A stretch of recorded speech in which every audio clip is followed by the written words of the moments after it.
Itu tema baik kita hari ini, perubahan hidup. Itu pribadi yang dikucilkan, tidak diharapkan. Tetapi dia mengalami satu perubahan akhirnya ketika dia berjumpa dengan Yesus. Salam semuanya, sahabat STT Star. Mari dukung terus channel ini untuk bisa memberkati banyak orang melalui pelayanan online. Klik subscribe dan nyalakan loncengnya. Bagi sahabat STT Star pengguna smartphone, silakan buka aplikasi YouTube, kemudian cari STT Star dan tekan tombol subscribe serta nyalakan loncengnya. Bagi sahabat STT Star pengguna laptop atau komputer, silakan buka browser sahabat, buka YouTube, kemudian cari STT Star dan klik subscribe, dan jangan lupa nyalakan loncengnya. Terima kasih telah membantu channel ini untuk terus berkembang. Tuhan Yesus memberkati.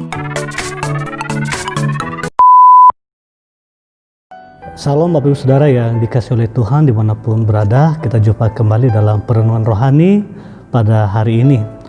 Bapak Saudara yang terkasih dalam Tuhan, satu bagian firman Tuhan yang mendasari renungan kita di hari ini terambil dari Yohanes pasal 4 ayat pertama sampai ayatnya yang ke-42.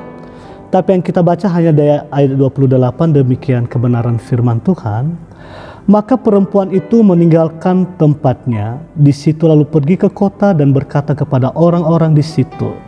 Nah saudara yang terkasih dalam Tuhan kita Yesus Kristus, satu tema baik kita hari ini bahwa perubahan hidup. Kalau kita bicara tentang perubahan hidup, siapapun yang orang pengen berubah. Tidak ada manusia dalam dunia ini yang tidak mengalami perubahan. Bahkan kalau kita bicara tentang perubahan, ini juga yang dialami menjadi pergumulan bagi setiap umat Tuhan. Bagaimana dia dapat berubah?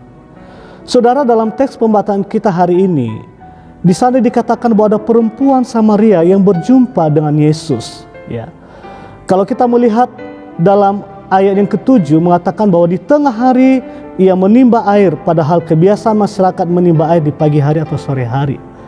Satu kelangkaan yang dilakukan oleh perempuan Samaria ini.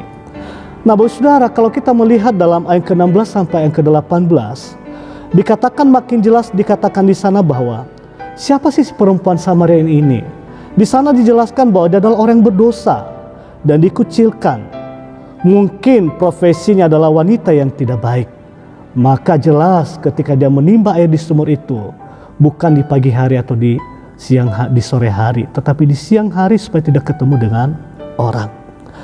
Bapak Saudara yang terkasih dalam Tuhan Yesus Kristus, orang yang dikucilkan dan dianggap hina oleh masyarakat, inilah yang dialami oleh perempuan Samaria ini. Tetapi yang kita lihat di sini bahwa yang tadinya satu pribadi yang dikucilkan, tidak diharapkan, tetapi dia mengalami satu perubahan akhirnya di dalam hidupnya ketika dia berjumpa dengan Yesus.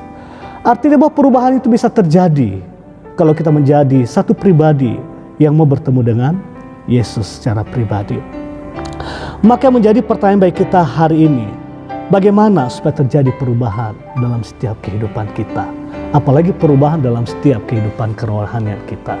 Maka yang pertama, langkah yang pertama kalau kita ingin berubah dalam kehidupan kerohanian kita, yang pertama bahwa ada perjumpaan secara pribadi dengan Yesus.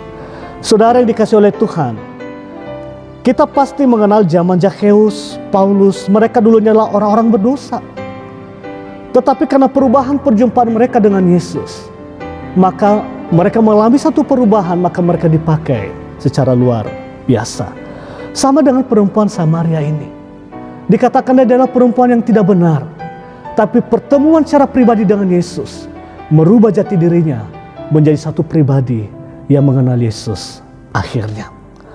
Bapak Saudara yang terkasih dalam Tuhan kita Yesus Kristus, perjumpaan secara pribadi dengan Yesus akan membuat kita mengalami satu perubahan. Jadi kunci yang pertama, langkah yang pertama, berjumpa secara pribadi dengan Yesus.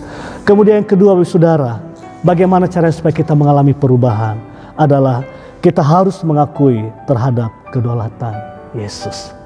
Kalau kita melihat dalam ayat ke-19 di sana dikatakan bahwa Yesus ketika berjumpa dengan perempuan Samaria itu, maka Yesus memberikan teguran yang cukup keras kepada wanita itu.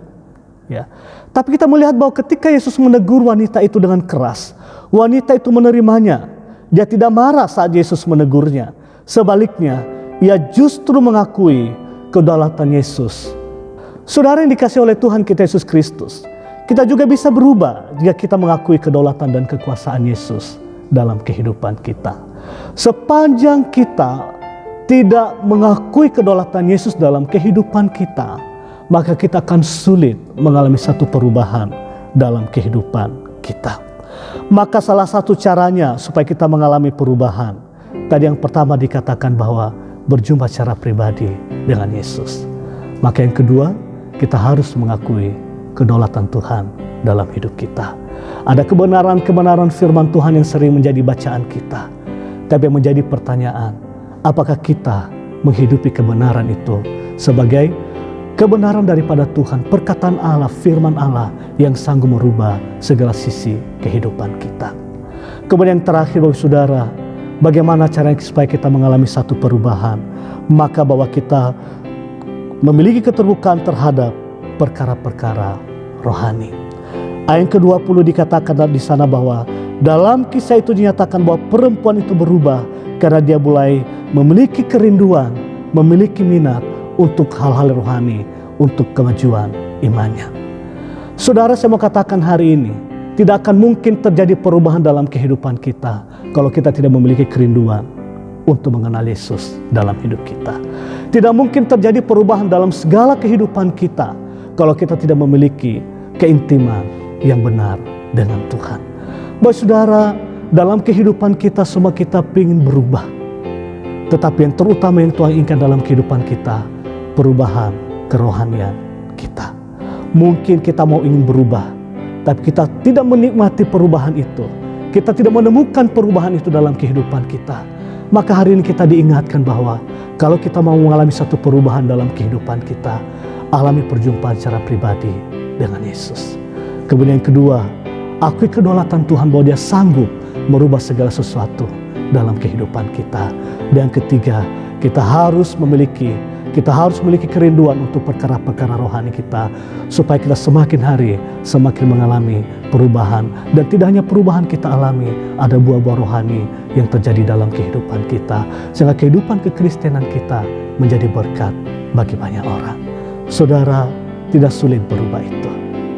Maka ketika kita memberi diri untuk diubah, maka Yesus akan memberikan satu perubahan dalam kehidupan kita. Bila renungan kita hari ini menjadi perenungan kita, sehingga apa yang dirindukan oleh Tuhan, kekristenan kita menjadi berkat, menjadi saksi. Kekristenan kita, hidup kita akhirnya mempermuliakan Tuhan dalam setiap kehidupan kita. Terima kasih, Tuhan Yesus memberkati.